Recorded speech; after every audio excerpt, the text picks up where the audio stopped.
hemos dicho que el feudalismo en Italia duró poco y que rápidamente, como sistema de organización civil, social, se creó la comuna.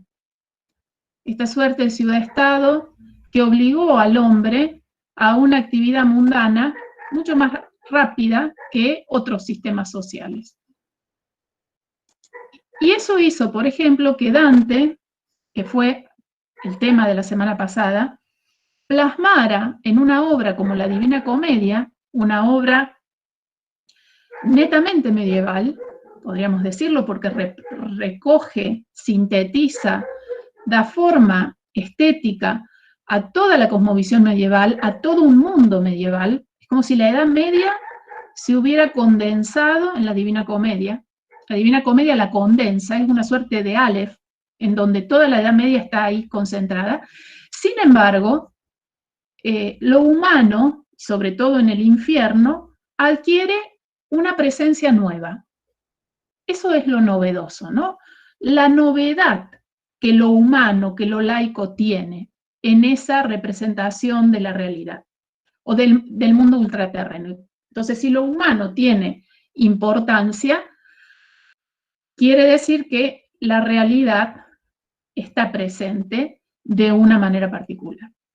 Bueno, vimos cómo, y lo vimos a eso muy acotado al ensayo de Auerbach, vimos cómo esa realidad se configura en un canto del infierno, en el canto 10, que tiene como protagonista a Farinata de Liuberti y a Cavalcante. Vimos cómo Auerbach analiza la realidad, el realismo figural, que así llama Auerbach a esta característica, lo analiza en ese canto.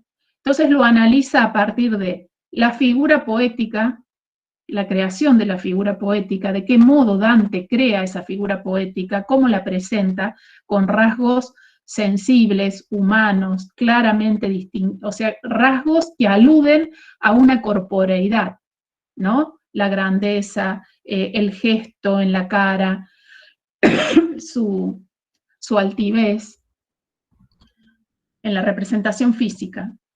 También vimos que ese carácter real está presente en la lengua que usa Dante. Dante no se limita a un registro alto. Dante plasma, Dante en la lengua de Dante convergen el registro popular y el registro alto, elevado. Esta suerte de estética de la mezcla que Dante pone en acción, pone en juego, digamos, tiene que ver sobre todo con la tradición cristiana, con el manejo de las fuentes de la tradición cristiana. Y por otro lado vimos que también esa realidad está presente por la convergencia de lo trágico y lo cómico en la obra, ¿no es cierto? De lo grotesco, de lo sublime y lo grotesco, de lo tragicómico. La mezcla. En definitiva, la estética de la mezcla es una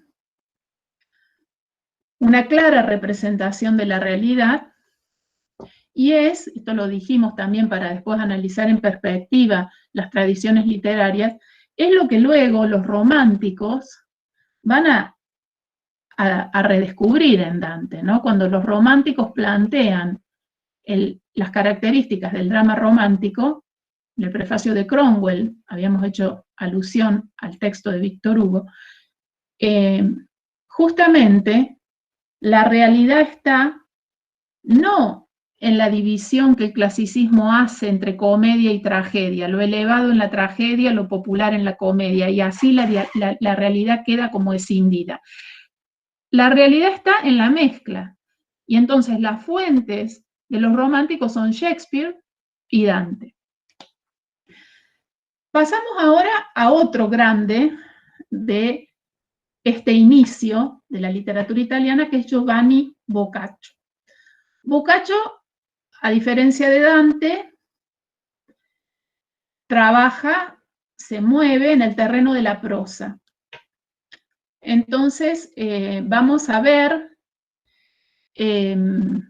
cómo opera el trabajo con la realidad en el texto de Boccaccio. ¿Cómo hace Boccaccio para dar cabida a la multiplicidad que ofrece el mundo real en su texto? Antes que nada, les digo que la lectura obligatoria, se lo recuerdo porque está en el programa, pero la lectura obligatoria es un solo relato de Decamerón, que es el relato Fray Alberto, es el relato segundo de la cuarta jornada, y el ensayo de Auerbach, el ensayo que está en Mímesis, que justamente se llama Fray Alberto, ¿no? Que es un análisis de este texto. Boccaccio nació, esto lo digo simplemente para que nos ubiquemos en el tiempo y tengamos más o menos claro en qué momento y con respecto a Dante, ¿no? Nació en 1313 y murió en 1375, lo que los italianos llaman el 480, ¿no? O sea, Boccaccio vive durante el siglo XIV, un siglo de profundas crisis, un siglo de pasaje entre la Edad Media y el Renacimiento, el humanismo, sobre todo en Italia, pero un siglo donde la sociedad comunal, esa sociedad que había vivido su apogeo con Dante, empieza ya a mostrar signos de debilidad para evolucionar hacia una nueva forma de organización civil que va a ser la señoría, que ya responde más bien a un formato humanista renacentista. Todos estos datos, todas estas precisiones históricas, ustedes las van a encontrar cuando lean y estudien el capítulo de Petronio, dedicado a Boccaccio. Yo hago mención a lo que me hace falta para ir configurando un poco el panorama general de lo que quiero mostrar en esta clase, que es empezar a ver cómo Boccaccio plasma, se apropia de la realidad con recursos estéticos, ¿no es cierto? Cómo plasma estéticamente esa realidad, que eso es lo que nos interesa ver. Bien, si tuviéramos que definir o recordar o justificar a Boccaccio, o sea, decir por qué vemos a Boccaccio en este programa o por qué conviene estudiar a Boccaccio, o por qué lo estudiamos, podemos decir lo siguiente, podríamos pensar que Boccaccio es el escritor que lleva de la época, o sea, finales del medioevo, que lleva el relato a su máximo nivel de desarrollo estilístico. Nadie antes de Boccaccio había logrado desarrollar estilísticamente el relato como lo hizo él. O sea, podríamos decirlo en una breve frase, una especie de genio de la prosa. Pero una especie de genio de la prosa en lengua vulgar. O sea, es quien lleva esa lengua vulgar a sus niveles máximos de desarrollo estilístico en la prosa. Como dijimos, como dijimos en la clase pasada, si Dante fijó tradición con la poesía, Dante y Petrarca, ¿no? Uno con la épica, otro más con la lírica, pero fijaron tradición con sus obras, Boccaccio lo hace con la prosa. Nadie va a escribir después mejor que Boccaccio. Esta forma narrativa nueva que Boccaccio crea, que Boccaccio presenta, recibe el nombre de novella. Fíjense, novella con B corta y doble L no quiere decir novela. En italiano, novella quiere decir relato artístico de elevado nivel lingüístico, ¿no? Es un sinónimo de cuento, podríamos decirlo, pero un cuento culto, un cuento que tiene un gran trabajo de estilo en la lengua.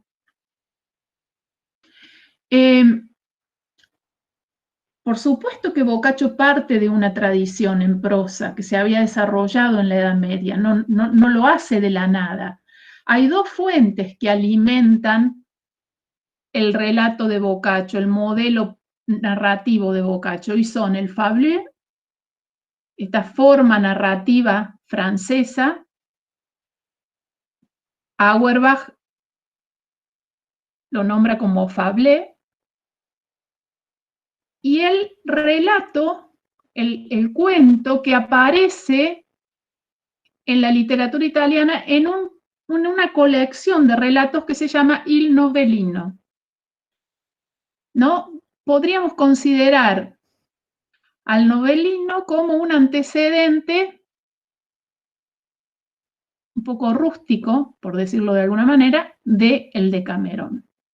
¿Por qué? Porque era un relato, porque era un conjunto de relatos con marco narrativo, ya me voy a referir a eso.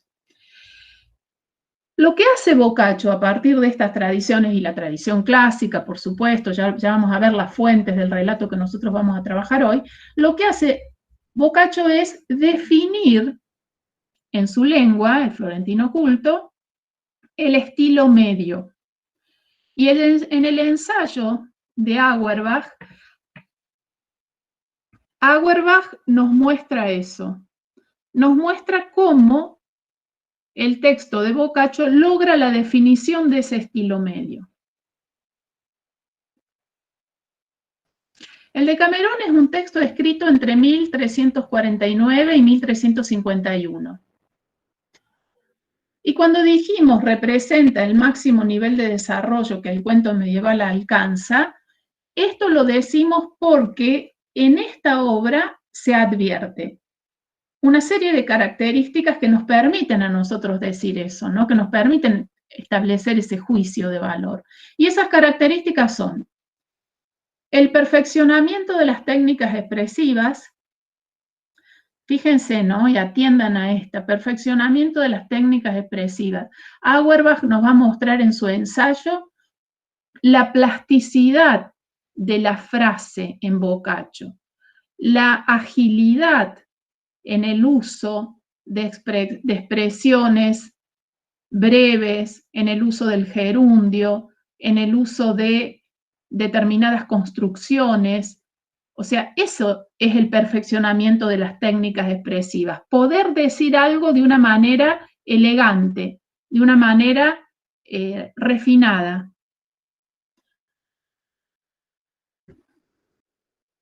El otro aspecto es un estilo, la presencia de un estilo depurado en lengua vernácula. O sea, con el Decamerón nosotros asistimos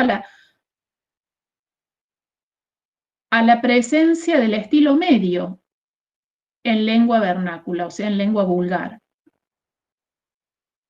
Las otras literaturas europeas tienen que llegar recién al Renacimiento para dar obras acabadas, para fijar la lengua, que estaba todavía en un proceso de evolución. La literatura italiana lo hace rápidamente, no se olviden de eso.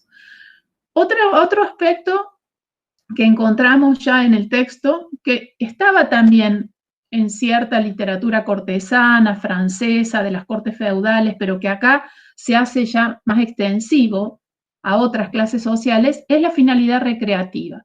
O sea, pensar la literatura con fines recreativos y no con fines moralizantes. Alejar a la literatura de la práctica piadosa de la iglesia, usarla para la recreación. Eso es un aspecto ya no nuevo, pero sí en el Decamerón se hace como más amplio, ¿no es cierto? Se expande. Otro aspecto interesante e importante a considerar en esta obra es la estructuración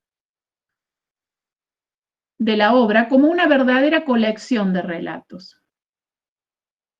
Como una verdadera colección de relatos que conforma un cuerpo autónomo. ¿Qué quiere decir esto? Quiere decir,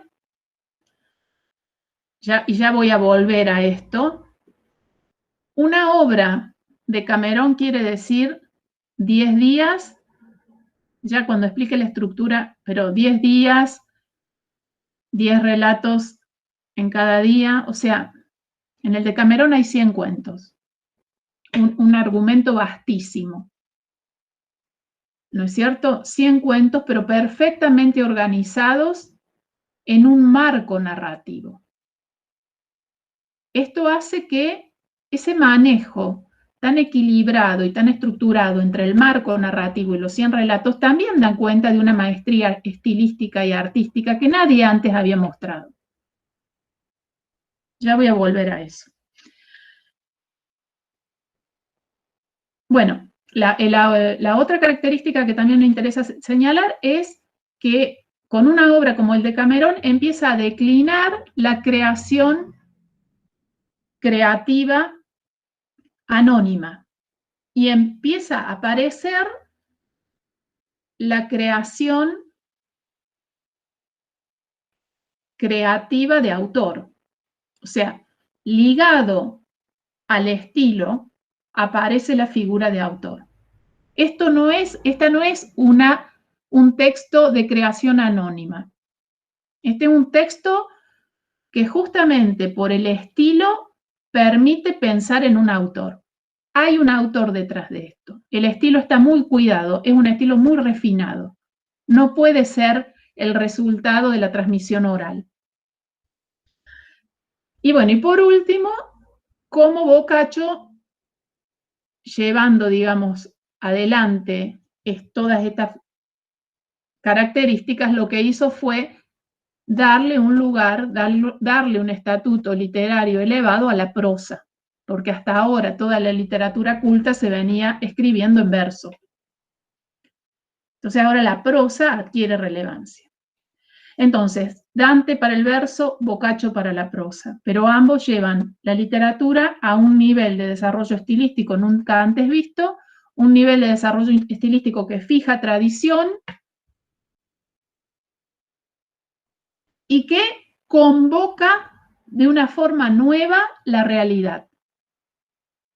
Esa realidad que es la que nos permite a nosotros decir que la literatura italiana se caracteriza en sus orígenes y que este va a ser un rasgo que va a continuar hasta el Renacimiento por su carácter laico, por la importancia que se le da a lo humano, por la importancia que lo humano adquiere en ella. Acuérdense que ustedes me pueden interrumpir, me pueden hacer preguntas, las pueden anotar en el chat. Yo por ahí no puedo hablar y mirar el chat al mismo tiempo, pero me pueden interrumpir directamente para decirme que atienda al chat. Eso saben que lo pueden ir manejando ustedes. Bien, este proceso que llevó adelante Boccaccio tiene que ver o está en directa relación con el surgimiento y la consolidación de los sectores burgueses. O sea, la presencia de la realidad, la importancia de la prosa, la finalidad recreativa en los textos literarios. Todo esto que estamos diciendo hasta ahora tiene que ver con la consolidación de los sectores burgueses. Hablamos la semana pasada de esto, le dijimos la importancia que tuvo para esto la definición de un nuevo ámbito de circulación literaria, que ya no es la corte medieval francesa de los siglos XI, XII, que eran, por supuesto, lugares de una circulación de textos muy refinados, muy eruditos, sobre todo refinados, pero muy estrechos, muy pequeños. Ahora estamos ya en un espacio diferente, en el espacio urbano, donde otros problemas entran en circulación, donde el hombre se enfrenta a una nueva realidad y donde una nueva clase social se va consolidando, que es la clase burguesa. Una suerte de aristocracia patricia que las ciudades también van definiendo ahí y que van obligando, digamos, determinando la creación de nuevas formas literarias. Esa aristocracia patricia, esa nueva clase social, esos burgueses ricos, refinados, en algunos casos compran títulos nobiliarios y en otros casos, digamos, se acomodan dentro de ese nuevo espacio social en los sectores más privilegiados, Acuérdense que hablamos sobre todo de Firenze como un centro económicamente fuerte, con la creación de bancos y con toda la riqueza monetaria que Firenze manejaba. Bueno, este sector aristocrático, urbano, necesita, pide,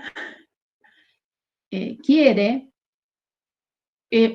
buscar placer, encontrar placer en un divertimento oculto. O sea, son sectores refinados que quieren consumir productos estéticos de calidad. Y que por otro lado, esos productos estéticos no estén vinculados a una temática caballeresca propia de las cortes feudales, sino que en esos relatos tenga lugar la realidad abigarrada de la vida, o sea, toda esa multiplicidad de aspectos que la realidad ofrece.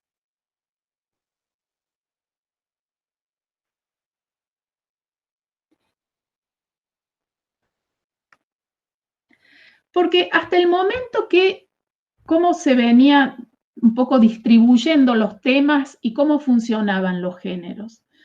Hasta el momento nosotros podemos decir que las clases más populares, más bajas, disfrutaban de relatos en prosa, realistas, pero con un tono y un estilo más grosero, ¿no? Estos relatos que daban cuenta de todos los aspectos de la realidad, de relatos eróticos,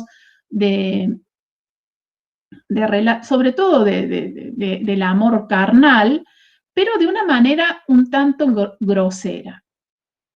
Entonces las clases cultas no se sentían identificadas con estos textos. Las clases cultas, en todo caso, buscaban más el divertimento en piezas trágicas, en piezas con temáticas de tipo trágico. Tenemos bien separado acá los géneros y la materia de los géneros, ¿no es cierto? Lo elevado, lo sublime en lo trágico, lo cómico, lo popular en los relatos más bien de carácter cómico, para clases bajas y para clases altas. Lo nuevo, y es esto lo que logra Boccaccio, es dar lugar, o sea, albergar todo ese mundo abigarrado de la realidad que contiene lo grosero, que contiene lo erótico, que contiene lo sublime, que contiene lo magnánimo, o sea, toda la variedad de aspectos que la realidad ofrece en relatos con un alto nivel de desarrollo estilístico. Entonces, se puede hablar de todo, como se habla tan bien de todo y con tanta gracia y con tanto estilo, que nada pasa por grosero.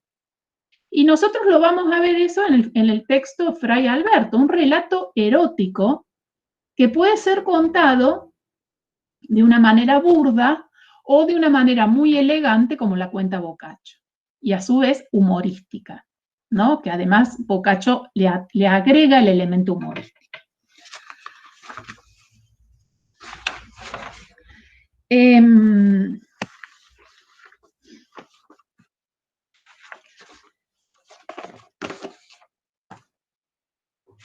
Hay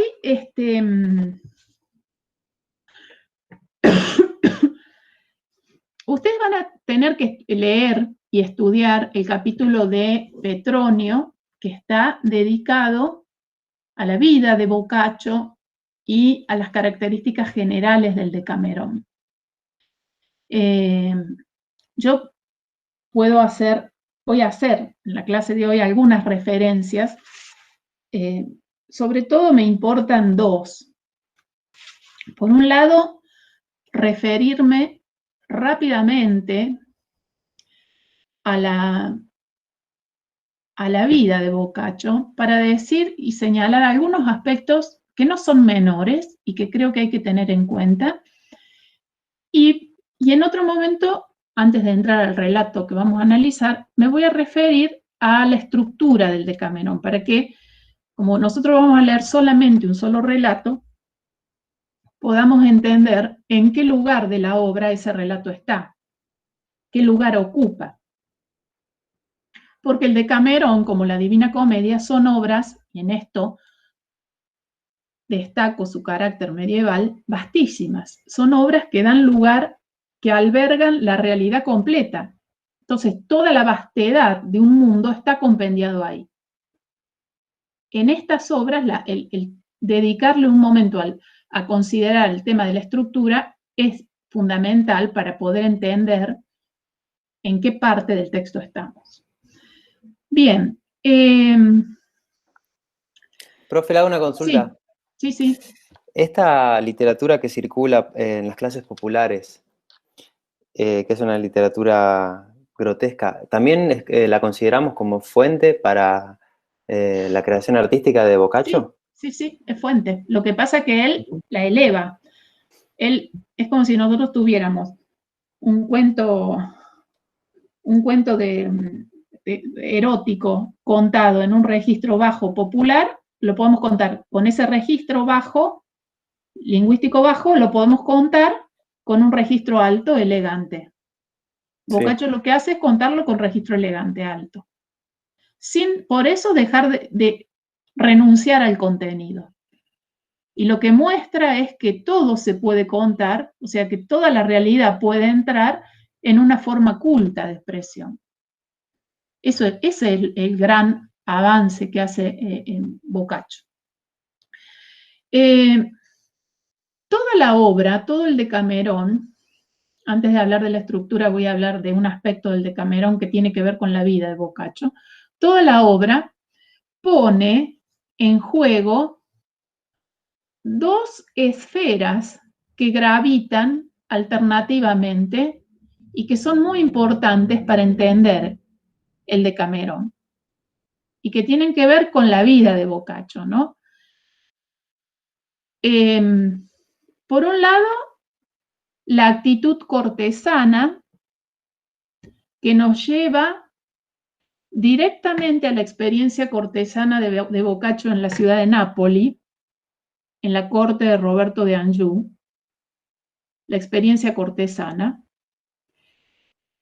Y por otro lado, la actitud comunal, o sea, la actitud urbana, que nos lleva a la ciudad, a la experiencia de Boccaccio en Firenze, en la ciudad de Firenze. ¿Quién era Boccaccio? A diferencia de Dante, no era hijo de una familia noble, no estudió o no participó en grupos selectos de poetas, ni tuvo maestros. Boccaccio era sin dudas un hombre genial, de una inventiva genial, pero una suerte de autodidacta. Hijo de un comerciante, no de un noble, hijo de un comerciante, dedicado a la actividad bancaria, trabajaba en la banca de los Bardi, una banca muy importante de Florencia, de Firenze, y fue trasladado, una especie de, no sé si gerente, pero un cargo jerárquico en la banca, fue trasladado a la ciudad de Nápoli. Ustedes piensan que Nápoli era una ciudad muy importante, era puerta al Mediterráneo, o sea, por lo tanto el contacto con Oriente, todo pasaba por Nápoli. En Nápoli estaba la corte de Roberto de Anjou, un rey francés muy culto, que tenía una corte que se destacaba por el nivel intelectual. O sea, eran las personas que estaban en esa corte participaban de actividades de formación, de entretenimientos elevados, cortesanos, porque Roberto de Anjou priorizó esto, ¿no es cierto? Entonces, cuando Boccaccio fue con su padre a Nápoli por asuntos de negocios, Boccaccio participó de la vida, rápidamente se incorporó a la vida de la corte, se vinculó con estos jóvenes de la corte y formó parte de lo que podríamos nosotros concebir, esa suerte de comitiva, esta honesta, acuérdense que es un adjetivo que según el significado medieval quiere decir cortés, quiere decir de buenas costumbres, refinado, de esta honesta comitiva que puede estar representada por estos jóvenes que conforman, que protagonizan el marco narrativo del Decamerón. ¿Qué hacían en esta corte? Escuchaban relatos de la tradición clásica, participaban de la vida social y de la conversación social, o sea, eran todos jóvenes que tenían disposición para la conversación. Por otro lado, también pasaban y disfrutaban temporadas extensas en casas de campo, en esta suerte de villas italianas que tenían fuera de la ciudad, ¿no? En la zona del Golfo, de Nápoles. Leían y estudiaban toda la literatura cortés de tradición francesa, ya sea en novela, ya sea en prosa o en poesía. Desarrollaban también toda su pasión por la literatura latina. Era una corte erudita, histórica, donde le daban importancia a la mitología. Y como ustedes saben, porque lo deben haber visto en literatura francesa, se deben acordar, sobre todo de las unidades dedicadas a la literatura, a la novela cortesana, toda literatura de corte es una literatura, o sea, todo funcionamiento de la corte y por supuesto la literatura que sale de esos ámbitos, le da gran importancia a la mujer, ¿no? A las damas. La dama es la figura central de una corte. Toda la corte gira en torno a la figura de la dama. Los escritores son, de alguna manera, personas que se ponen a disposición de esa dama, en una relación de vasallaje, en una relación de amor platónico. Los escritores brindan sus producciones a esa dama y la dama ocupa un poco el centro de esa corte. Este funcionamiento, este modelo cortesano, es trasladado a la obra, al Decamerón. Ya vamos a ver cuando veamos la estructura cómo, dónde y por qué.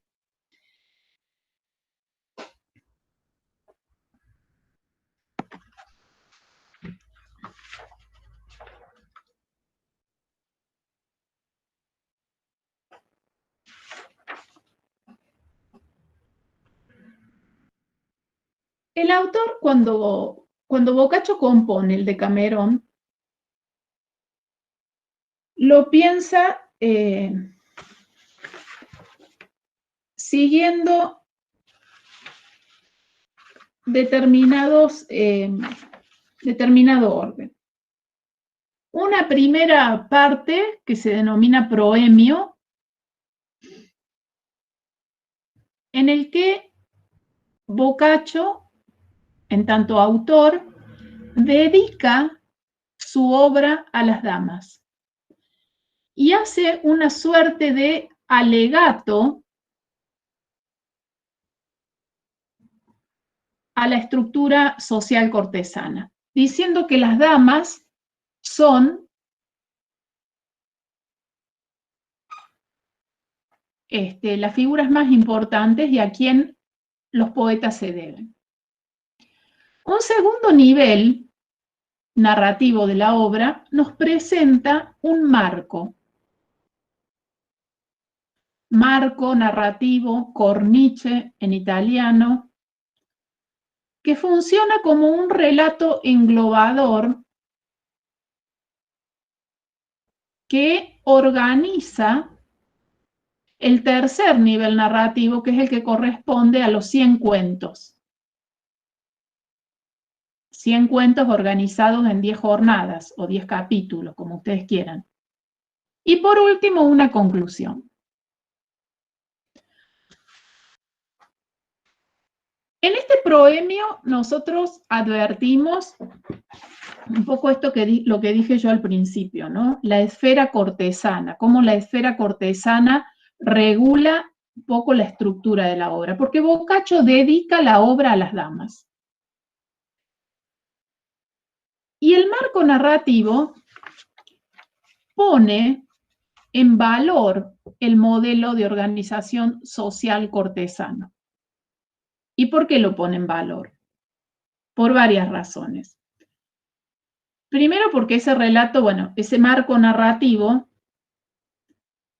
tiene en la obra una importancia relevante, es un relato organizador del texto, es un relato que permite dar orden, coherencia y sentido a todo el texto, y es un relato que establece una diferencia con el mundo de los 100 cuentos, de las 100 novelas, ¿no es cierto?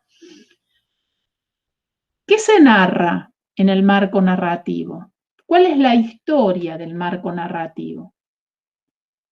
La historia del marco narrativo es la historia de 10 jóvenes, hombres y mujeres, que deciden, ante la situación de peste que asola Firenze, la peste negra de 1348 del siglo XIV, deciden alejarse de la ciudad y recluirse en una villa, en una casa de campo, para esperar que pase esta situación de mortandad, ¿no?, que genera la peste.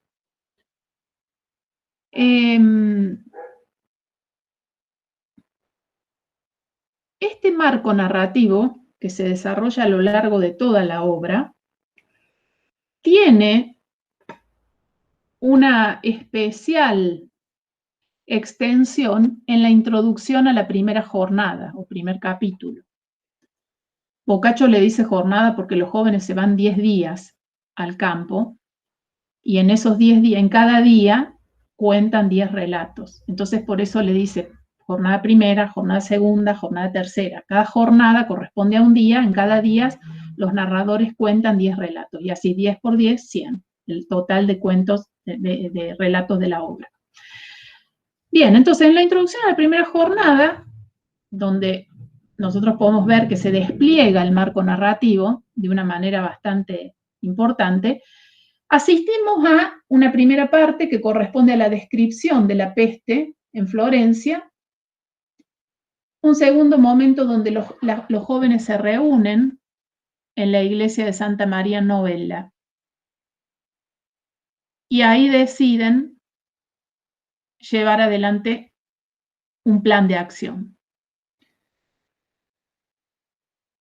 La primera parte, dedicada a la descripción de la peste, es importante no tanto por la situación de mortandad que genera la peste, que genera la plaga, la peste bubónica que asoló a Europa en el siglo XIV y que diezmó gran parte de la población. A Boccaccio no le importa tanto esto, sino lo que más le importa es cómo la peste altera las costumbres sociales. Cómo la peste pone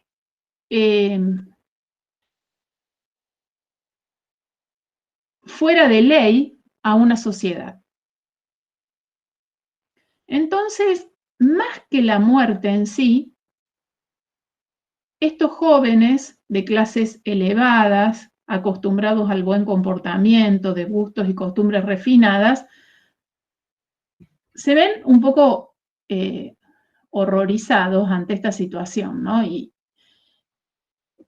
se refugian en esta iglesia de Santa María Novella. Entran primero 7 mujeres, 7 damas, después se les suman 3 hombres, pero bueno, cuando se encuentran ahí en esto soy rápida porque no vamos de todos modos este año a leer con detenimiento el Decamerón, pero en esta introducción a la primera jornada, una de ellas, Pampinea, le dice al resto de las mujeres, con un discurso muy bien armado y en un tono argumentativo muy refinado, las convence para abandonar la ciudad. Y les dice, bueno, no tiene sentido que sigamos en esta ciudad porque la muerte nos va a alcanzar tarde o temprano, ya murieron casi todos nuestros allegados, lo mejor es que nos vayamos de aquí, que nos refugiemos en alguna de nuestras casas de campo. Pertenecían todas estas mujeres a clases acomodadas, todas tenemos una posición económica ventajosa, tenemos sirvientes, podemos retirarnos y esperar que pase esta pestífera mortandad. En algún momento, una de ellas dice, ay, sería muy oportuno que se sumara a esta comitiva, que se sumara a un grupo de hombres, para que quede conformado así el núcleo de una organización cortesana, las damas y los caballeros. Y en ese momento ingresan a la iglesia 3 hombres, 3 jóvenes que también venían escapando de la muerte, se encuentran con estas damas, ellas les cuentan un poco sus planes y deciden los 10 retirarse al campo a esperar que la peste pase. Pero en este plan estaba también el de esperar que la peste pase, pero no haciendo nada, sino dedicándose a los placeres terrenales. Y uno de esos placeres es la narración. O sea, por primera vez, o por primera vez en una literatura de estilo medio, no de estilo cortesano, uno advierte la finalidad recreativa de la literatura, porque Pampinea, que se proclama un poco como la jefa de la comitiva, dice, bueno, y vamos a pasar los días, sobre todo en los momentos más calurosos, a la hora de la siesta, contando historias para recrearnos con esos relatos. Y no es que cualquiera va a contar, dice Pampinea, vamos a nombrar cada día un rey, ese rey va a fijar un tema, cada uno de nosotros va a tener que contar una historia siguiendo el tema fijado por el rey, salvo el último relato que va a estar a cargo de Dioneo, que es de tema libre.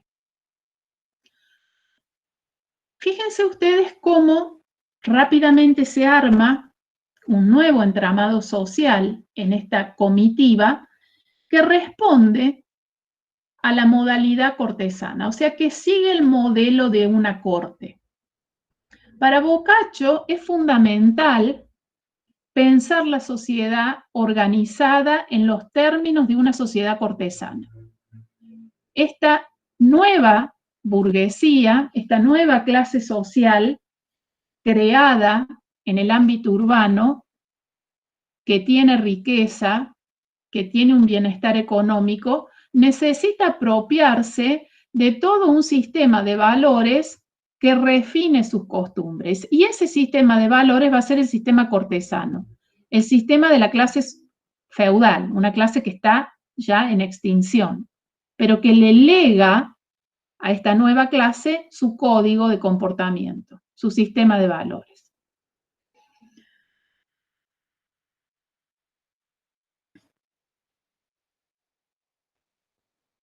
Entonces, surge acá una idea importante del Decamerón, ¿no? Tal vez que pone de relevancia cuál va a ser el tema fundamental del Decamerón.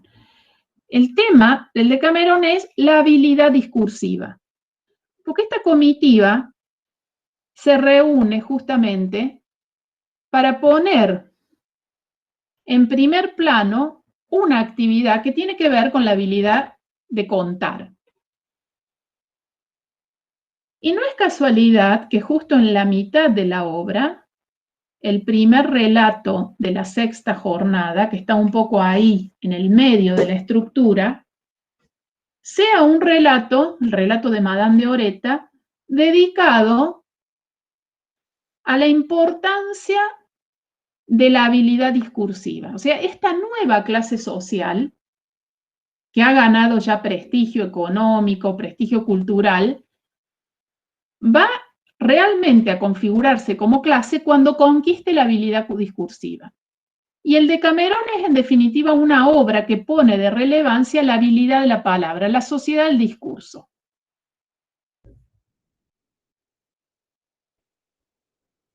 Toda la obra gira en torno a eso, ¿no? A poder contar una historia con habilidad discursiva.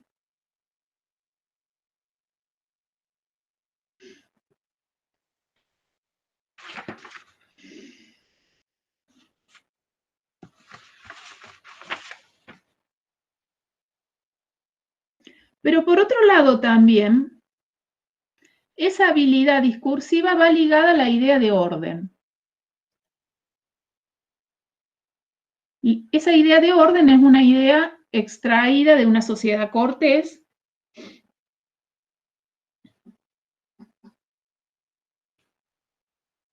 que propone ahora en esta nueva clase social una manera de vivir dirigida por el placer terrenal,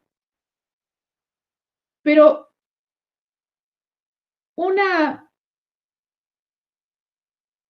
un pequeño núcleo social que se afirma también honesto. Acuérdense que honesto en el sentido medieval quiere decir vinculado a las buenas costumbres, ¿no?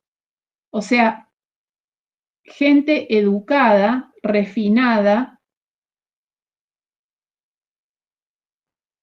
Lo que en definitiva Boccaccio está haciendo con el Decamerón es proponiendo un nuevo modelo social. El código de comportamiento de esta nueva clase social, que es una clase social urbana. Es como si hubieran migrado los valores de la corte a la clase urbana, a la clase alta, a la clase refinada de la ciudad, que necesita un código de comportamiento. Un código de comportamiento que va a estar vinculado al decoro. Fíjense, son todos valores cortesanos, ¿no? El decoro, la dignidad, la nobleza.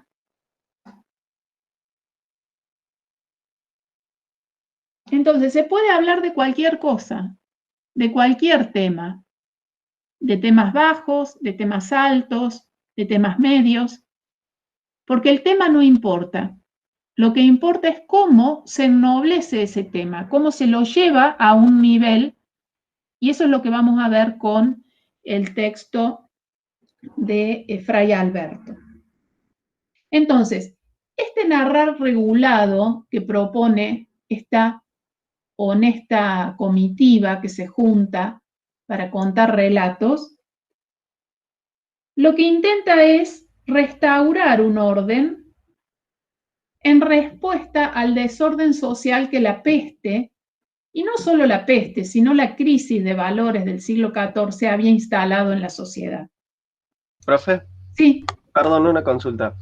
Leyendo el texto de Petronio, el que habla de Dante y los orígenes, se menciona en reiteradas ocasiones, ya un poco más en el aspecto social, que en las ciudades italianas, estas ciudades urbanas, la clase social que está surgiendo, esta burguesía, hay como una adquisición de valores cortesanos. ¿Podría ser que esto se ve reflejado en Petronio? Es esto. Perfecto. Esos valores cortesanos son la dignidad, la honestidad en el sentido de decoro, de buenas costumbres, de educación, la magnanimidad.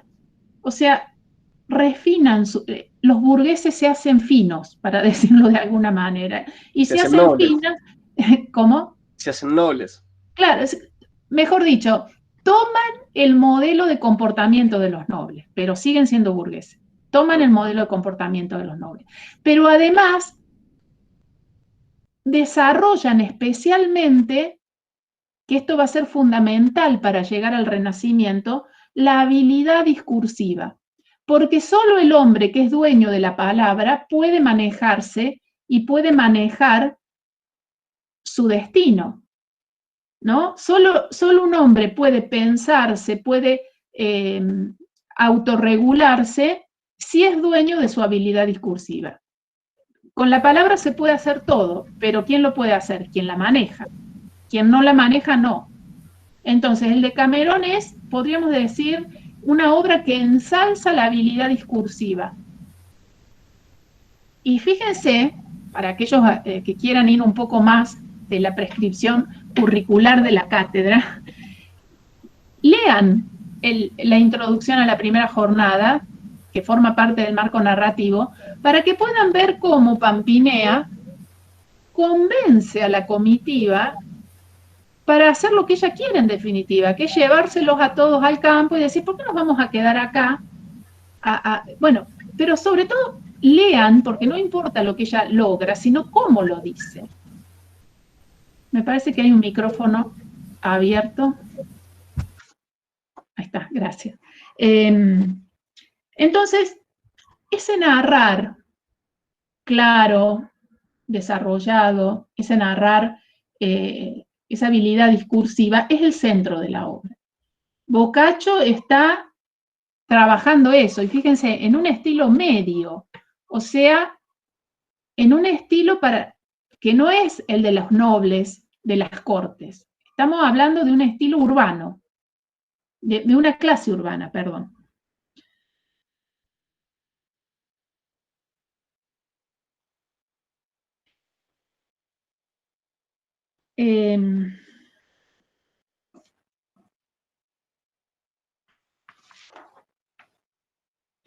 Bien, entonces, si nosotros tuviéramos que definir el tema principal de Decamerón, directamente decimos que el tema fundamental es el placer de narrar y la habilidad discursiva.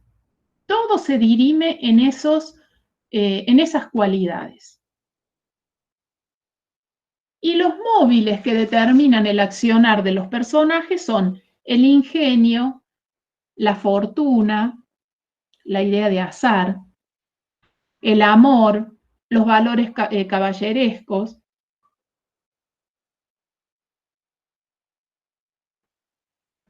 Pero básicamente lo que importa es la afirmación de la palabra. La afirmación de la palabra porque la palabra significa afirmación de la propia voluntad, la conciencia de tener el destino en sus manos,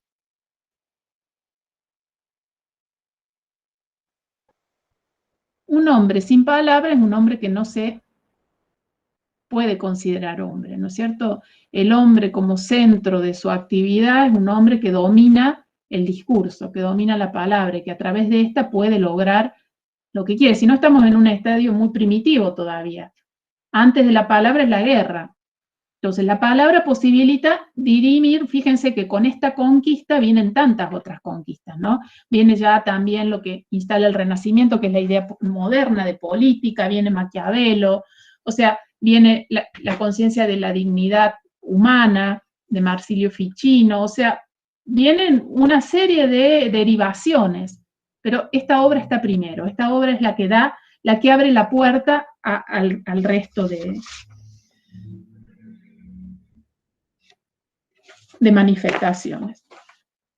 Bueno, un poco lo que quise poner aquí en relación fueron estos aspectos que ustedes los van a terminar de entender, de comprender, leyendo el capítulo de Petronio sobre Boccaccio, leyendo también la introducción a la primera jornada, que por más que no se las hemos dado como lectura obligatoria, porque este año tenemos que acortar bastante los contenidos, es importante para una comprensión del texto y de lo que estamos diciendo, leerla.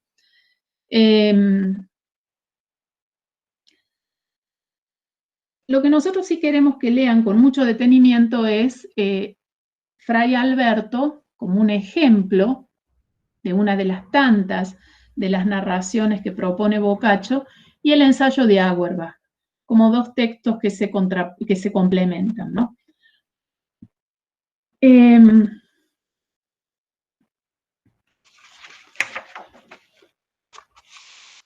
¿De qué se trata este texto y por qué nos importa o por qué le importó a Auerbach?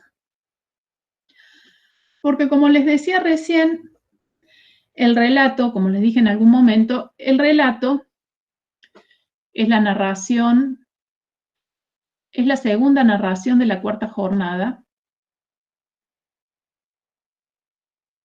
En ese día, el rey era Filóstrato, uno de los jóvenes que participaba de esa comitiva.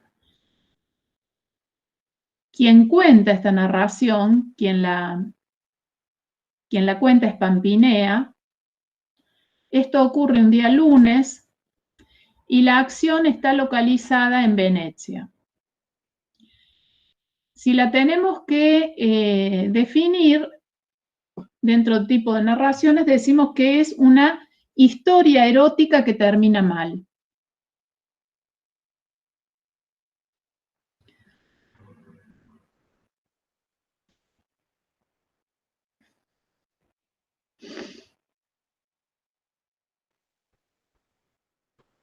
Mediante el estilo medio, Boccaccio, lo dijimos recién, pero lo retomo ahora, conquista, o sea, cuando digo estilo medio me estoy refiriendo a un estilo refinado en lengua vulgar. Boccaccio conquista la realidad en toda su multiplicidad. O sea, esto quiere decir que Boccaccio se da el gusto de hablar de todo, no tiene temas prohibidos. No tiene temas prohibidos porque puede hablar de todo, porque todo lo puede contar con elegancia, con refinamiento, lo puede decir bien y con sentido del humor.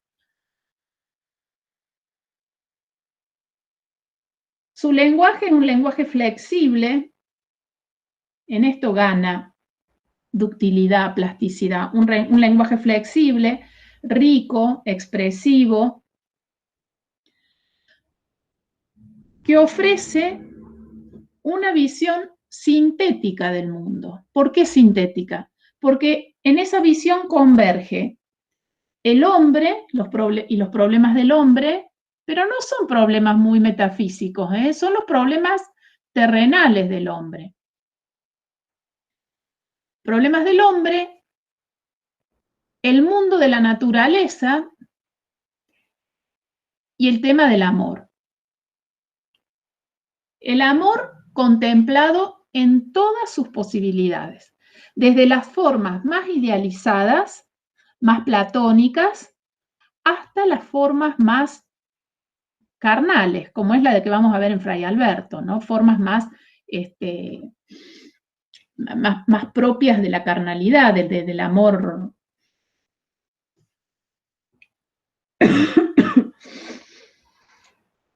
Bien, analicemos un poco el relato, que no sé si lo alcanzaron a leer, pero bueno, ¿quiénes son los? Se llama Fray Alberto, como título lleva el nombre de, ya ven ustedes, un nombre religioso. Este Alberto es una persona de la iglesia, ¿no es cierto? Un representante del clero. Pero en realidad se llama Berto della Massa, Berto della Massa, ese es su nombre, que se hace pasar por cura, por fray Alberto de Imola. Pero en realidad él no era un religioso, era un hombre común bastante poco representativo de los valores de la iglesia. El otro personaje importante que podríamos considerar una suerte de coprotagonista es Lisetta Quirini. La Lisetta Quirini es esta especie de enamorada, ¿no? que tiene Fray Alberto. Por otro lado, la Lisetta esta es la esposa de un gran comerciante veneciano. Le hemos dicho que la acción se centra en Venecia, ¿no? Venecia, acuérdense, era una república marinera, la actividad fundamental de Venecia era el comercio. Hay otras mujeres, hay otros hombres que participan de la acción. Está la figura de la comadre, que es muy importante, los cuñados de Lisetta, son personajes que hay que tener en cuenta para entender esta historia, que es una historia muy graciosa, y que en el que Boccaccio despliega un gran sentido del humor. La historia anterior, yo no hablé de las traducciones. Alguien me preguntó sobre qué traducción usar. Yo, por supuesto, la que tengan, pero si tienen que comprar, está la traducción de Sergio Albano, de la editorial Gradisco, que es una traducción argentina. O sea que si pueden acceder a esa, es este texto. Si pueden acceder a esa, si tienen que comprar, en buena hora.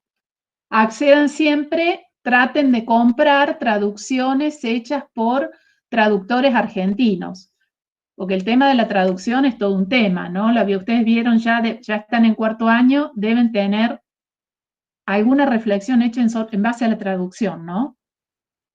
Profe, ¿puede repetir la editorial? Gradisco. Gracias. Si hay alumnos interesados en versiones italianas, no sé, me dijeron que hay algunos egresados de la Escuela Dante Alighieri, no sé si será, bueno, y quieren incursionar en la lectura del original y demás, yo les recomiendo la edición de Burr, ¿no? El Decamerón de la editorial Burr, que es una de las mejores ediciones, porque es una edición muy anotada, y ustedes saben que estos textos tan lejanos para nosotros, ¿no? Medievales, son textos en donde las notas hacen falta, ¿no? Son muy importantes. Bueno, eso sí pueden comprar, si no, con cualquier lectura, con cualquier edición que tengan, está bien. Veníamos, les decía entonces, estamos en la narración, estamos en la cuarta jornada y en la narración segunda. La primera narración de esa jornada fue un relato contado por Fiametta que era bastante triste, o sea, bastante, sí, triste es la palabra. Entonces, ahora le toca el turno a Pampinea. Pampinea, acuérdense, había sido un poco la jefa de esta comitiva cuando se encontraron en Santa María Novella, o sea, es una mujer de armas tomar, con mucha habilidad discursiva, que toma incluso decisiones por sí misma. Le toca el turno a ella y dice que no va a respetar el tema asignado. Ahí ya hay una primera desviación a la regla. ¿Y quién se la atribuye? Pampinea. Pampinea decide no respetar el tema asignado para el día porque dice es necesario traer un poco de alivio. Venimos de una narración densa, contada por el narrador anterior, por Fiametta, así que yo me voy a tomar la libertad, dice Pampinea, de contar algo fuera de regla, fuera de tema, contar esta narración, que es mucho más divertida y que va a distender un poco los ánimos.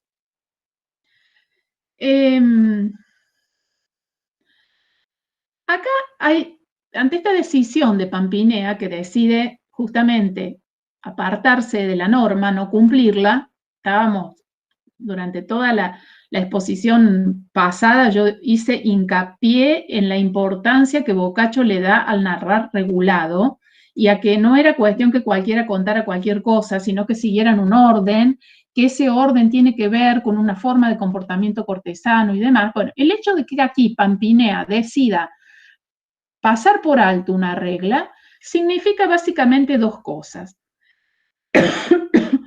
Primero, esto habla un poco de la superioridad que este personaje manifiesta respecto al resto, ¿no? Había sido un poco el personaje que los organizó, que decidió que los iba a llevar fuera de la ciudad, entonces ella en alguna medida se siente un poco superior y se puede tomar esa libertad. Pero, por otro lado también, en esta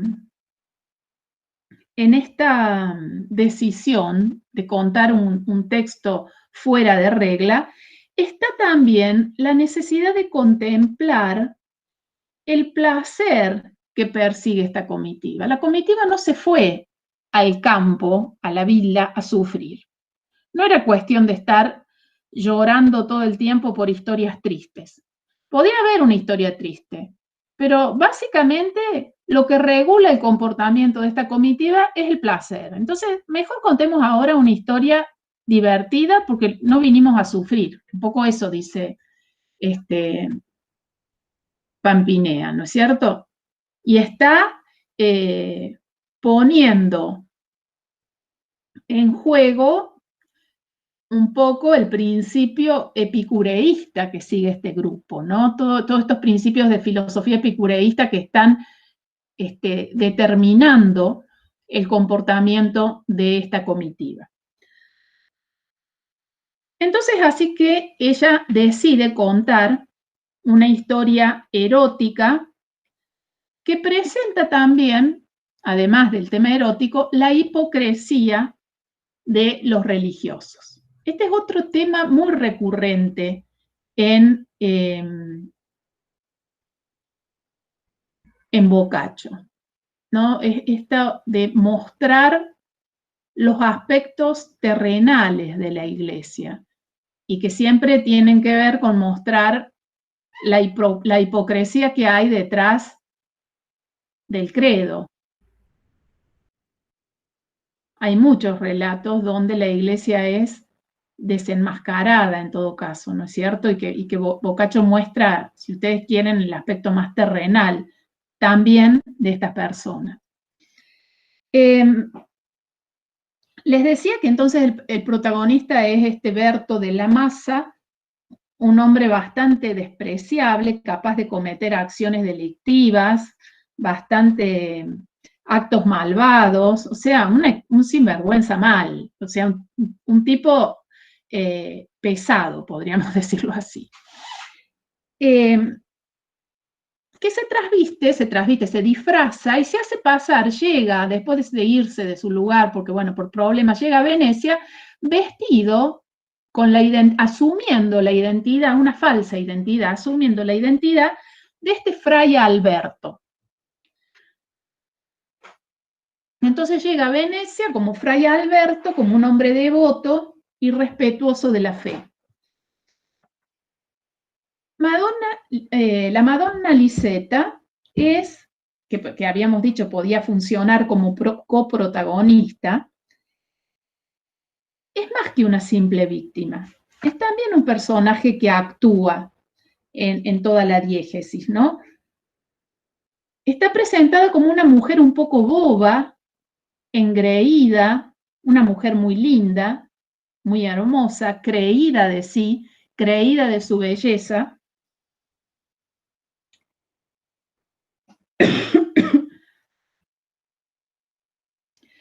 Y justamente porque es una mujer linda y boba, le permite a él llevar adelante sus planes. Linda, boba y además creída de que es linda.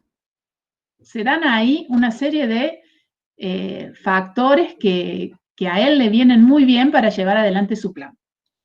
Y después tenemos todo el personaje colectivo que encarnan los venecianos, ¿no es cierto?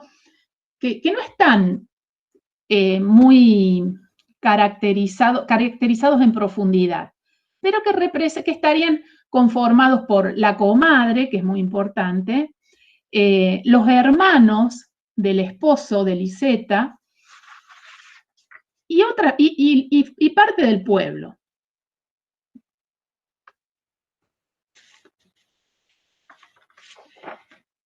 Ese personaje colectivo que corresponde a los venecianos está juzgado por Pampinea, por la narradora, de una manera bastante negativa, ¿no?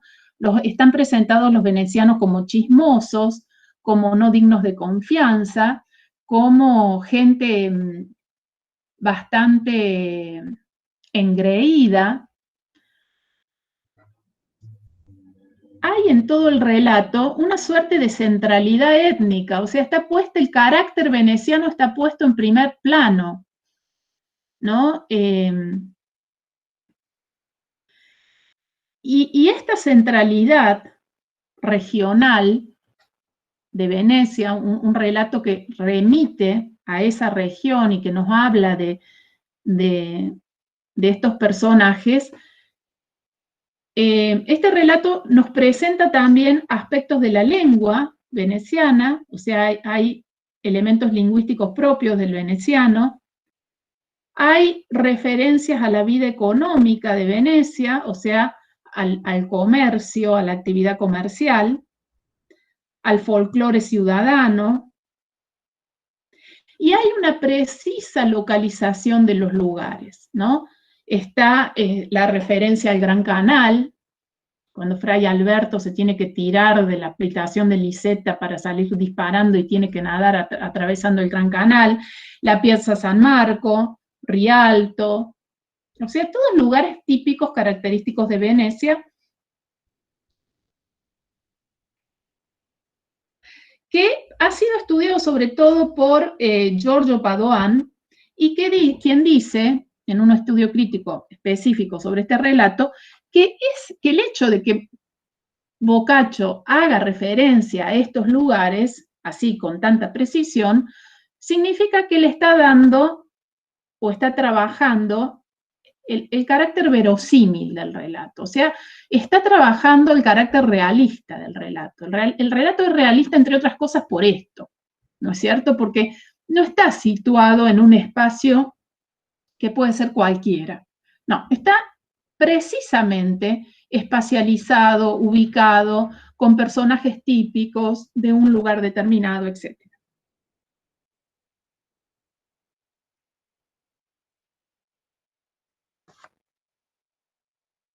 De esta forma, el relato también, dice Padoan, no queda reducido a una mera historia de la estupidez de una mujer que cree, y en esto consiste la estupidez de Liseta, que cree ser amada por el arcángel Gabriel.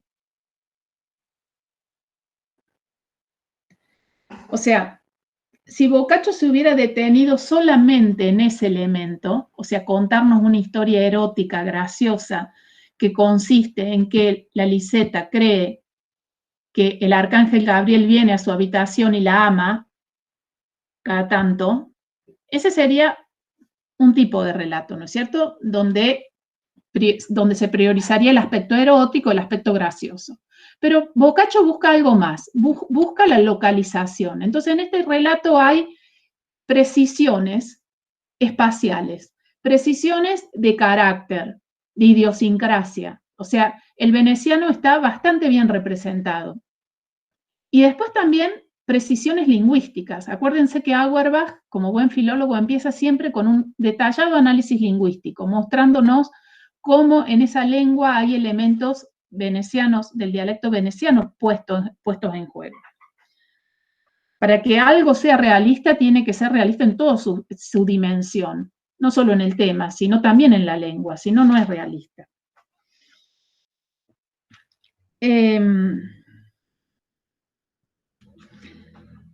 Bien, en un estudio del 90, Avale mostró que el argumento que toma Boccaccio aquí en este texto era bastante común en la literatura antigua tardía y medieval. O sea, no estamos ante un argumento nuevo, eso quiero decir, ¿no? Estamos ante un tema, y acá estoy entrando un poco al tema de las fuentes. Un argumento bastante común que aquí Boccaccio retoma,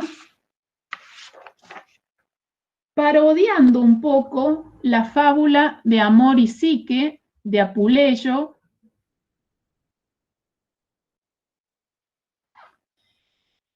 también una composición de María de Francia, el relato de la Anunciación de la Virgen María del Evangelio de San Lucas.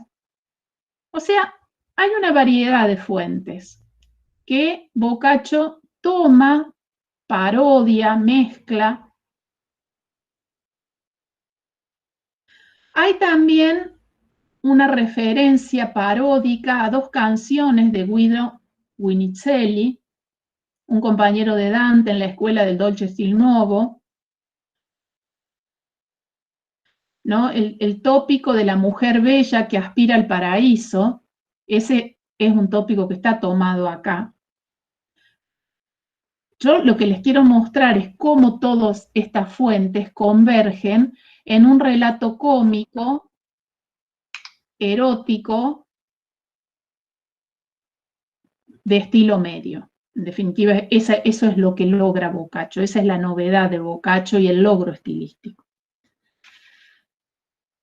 En el relato es justamente la misma Lisetta la que se vanagloria, la que presume, porque es una mujer presumida, diciendo que sería muy bueno para el paraíso contar con una mujer bella como ella.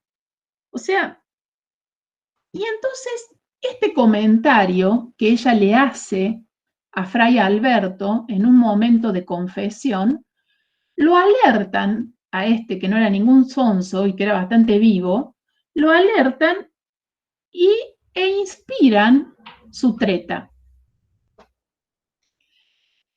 ¿Cuál era la treta? Bueno, si ella quiere ir al paraíso, y habíamos ya presentado las características de este personaje, él le va a hacer creer, le va a construir un cuento, y fíjense acá otra vez la habilidad discursiva, cómo aparece, porque acá nada se hace por la fuerza. Todo el mundo termina haciendo lo que quiere o no pudiendo hacer lo que quiere según su habilidad o su no habilidad por la palabra. Cuando este tipo advierte que ella es una persona que se vanagloria de su belleza, que dice que el paraíso estaría mejor si contara con una mujer bella como ella, ahí nomás a él se le ocurre una treta haciéndole creer que el arcángel Gabriel entra a su cuerpo para estar, para acostarse con Lisetta, para unirse con Lisetta y así poder ella formar parte del paraíso. Él le hace ese cuento a ella. Y ella lo cree, como es tonta, como es boba, lo cree. Está más preocupada por su belleza que por las luces del intelecto, entonces lo cree.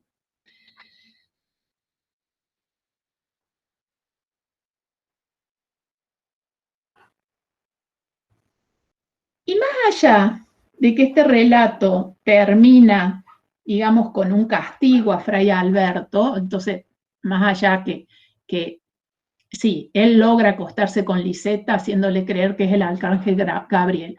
Ella se cree que él es el arcángel Gabriel. Pero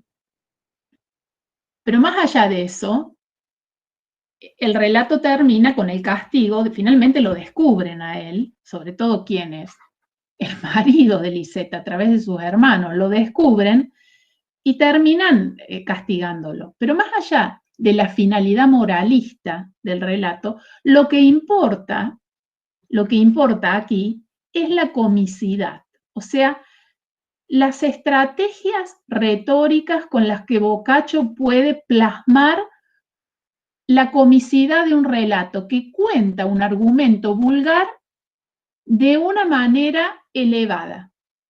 O sea, no haciendo uso de las malas palabras, no haciendo uso de expresiones vulgares, no haciendo uso de construcciones duras, sino usando bien la flexibilidad retórica, la agilidad sintáctica, el buen uso de los gerundios, por ejemplo, que le dan tanta agilidad a partes del texto.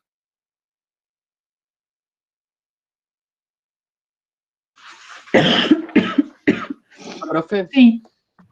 perdón, este estilo medio de Boccaccio y del cuento en sí, ¿se ve reflejado en esta unión de estos dos parámetros, digamos, de un tema, si puede ser popular o grotesco, narrado no a un estilo alto, sino más mediano? Un estilo alto, pero decimos estilo medio, ¿por qué? Porque es un estilo para sectores de la ciudad, no es un estilo elevado de las clases aristocráticas, sino de una clase burguesa, de una aristocracia urbana, podríamos decir. Estilo medio por eso, porque está dirigido a esa clase. En el tema, digamos, o sea. En el tema, sí, pero la prosa es muy refinada, ¿no? Ustedes piensen que Boccaccio llevaba adelante todos los ejercicios de vulgarización para conferirle esta ductilidad a la prosa. Él escribía y traducía del latín para llevar a la prosa, al vulgar, toda esa ductilidad que tenía ya el latín y poder dársela. O sea que es alto, es elevado, muy elevado, pero se llama estilo medio porque corresponde a estos sectores urbanos altos, pero urbanos, que no son de corte, que no es un estilo cortesano, sino es un estilo urbano.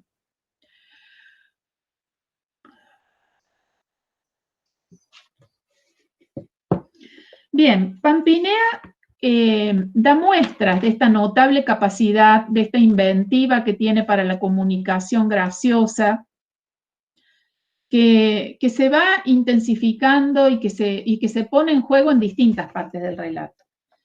El relato empieza con una introducción que corresponde al marco narrativo, ¿no? Por ejemplo, dice, la historia de Fiammetta había hecho muchas veces saltar lágrimas de sus compañeros. Acá estamos hablando de la historia de la comitiva, o sea, de la situación del marco narrativo.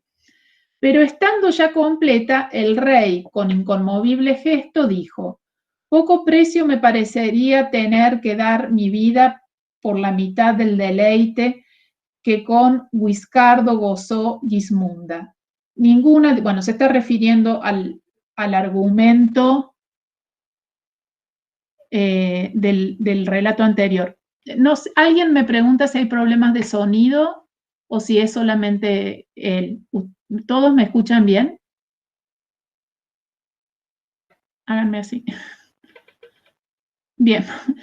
Sí, profe. Bueno, pongan en el chat que todo... Bien, gracias. Bien, entonces viene aquí toda una disquisición del marco narrativo hasta que en un momento, o sea, disquisición entre el rey, Fiammetta, Pampinea, que dice que va a hablar, hasta que en determinado momento dice, hubo en Imola, intrépidas señoras, un hombre de malvada y corrupta vida, llamado Berto de la Massa.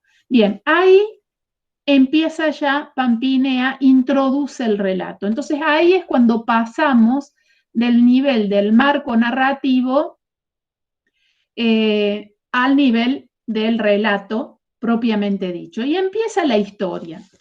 Empieza la historia. Y yo les decía a ustedes que, bueno, en esta historia, Pampinea muestra toda su habilidad discursiva, sobre todo en la forma en que describe a los personajes, ¿no?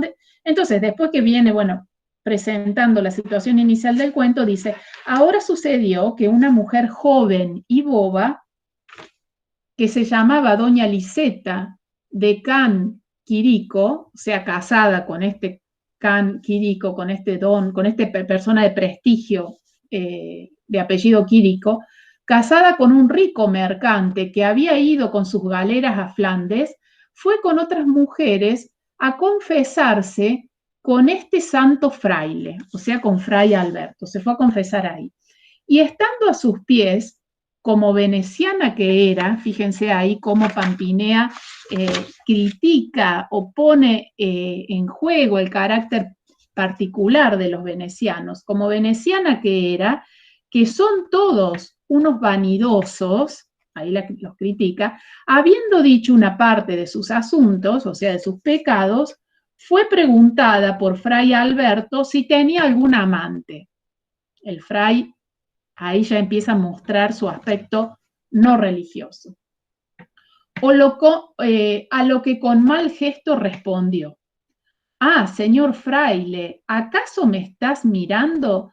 ¿Te parecen mis encantos hechos como los de esas otras, demasiados amantes tendría si fuera ese mi deseo, pero no son mis encantos para dejar en los que ame un tal o cual. ¿A cuántas veces que me aventajen la belleza a mí, que aún en el paraíso sería tenida por una beldad? Ahí, esa es la parte donde Abal le dice, Boccaccio toma el tópico de Guinizelli, ¿no? Ahí está el intertexto de Guinizelli, pero acá está tomado con otra intención, con una intención humorística, no con la intención propia del Dolce Stil Nuovo. Además de esto, dijo tantas cosas sobre sus propios encantos, acá la sigue mostrando, pero fíjense, sin criticarla, va exponiendo el carácter vanidoso, cómo ella se vanagloria de su belleza, sobre sus propios encantos, que era un fastidio oírla, o sea, una pesada. Fray Alberto olió rápidamente la necedad de la tal y, pareciéndole tierra para su arado, de ella súbitamente y con desmesura se enamoró, o sea, empezó a urdir su plan. Bueno, pues ustedes lo van a seguir leyendo y van a ver ahí cómo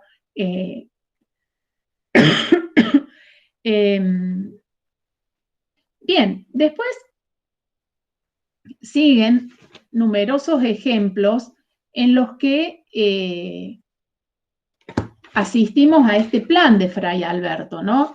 Fray Alberto le dice, bueno, el arcángel Gabriel descendió y me dijo que porque sos tan bella y porque tu bondad, tu belleza, caería muy bien en el paraíso, que te visite, o sea, él se va a meter en mi cuerpo y yo te voy a visitar y voy a estar con vos, y ella lo cree. Bueno, todo el relato gira en torno a eso, es un relato donde la historia es una historia de estas características, que ustedes van a comprobar cuando lean, incluso van a ir marcando ahí las distintas partes que hacen alusión a las características de los personajes, y el desenlace final, ¿no es cierto?, cuando él es atrapado. Yo les pediría que si pueden lo lean para mañana. Mañana vamos a seguir con el análisis de este texto, con la lectura de algunas partes, también con el comentario del texto de Auerbach. Y sí me gustaría que si hay alguna duda y alguna cuestión que quieran preguntar, para ir preparando ya la clase de teórico-práctica del miércoles, que va a ser similar a la de la semana pasada. No sé si hay alguna duda ahora, me preguntan, si no, nos vemos mañana a la misma hora y seguimos con el desarrollo del mismo tema.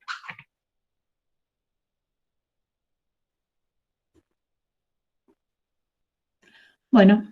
Perdón, solo una cosa. Sí. ¿Dónde está ubicada el texto, la historia de Fray Alberto?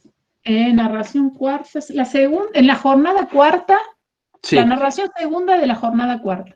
Listo. Bueno. Nos vemos, chicos. Me quedo con la gente de la cátedra un minuto.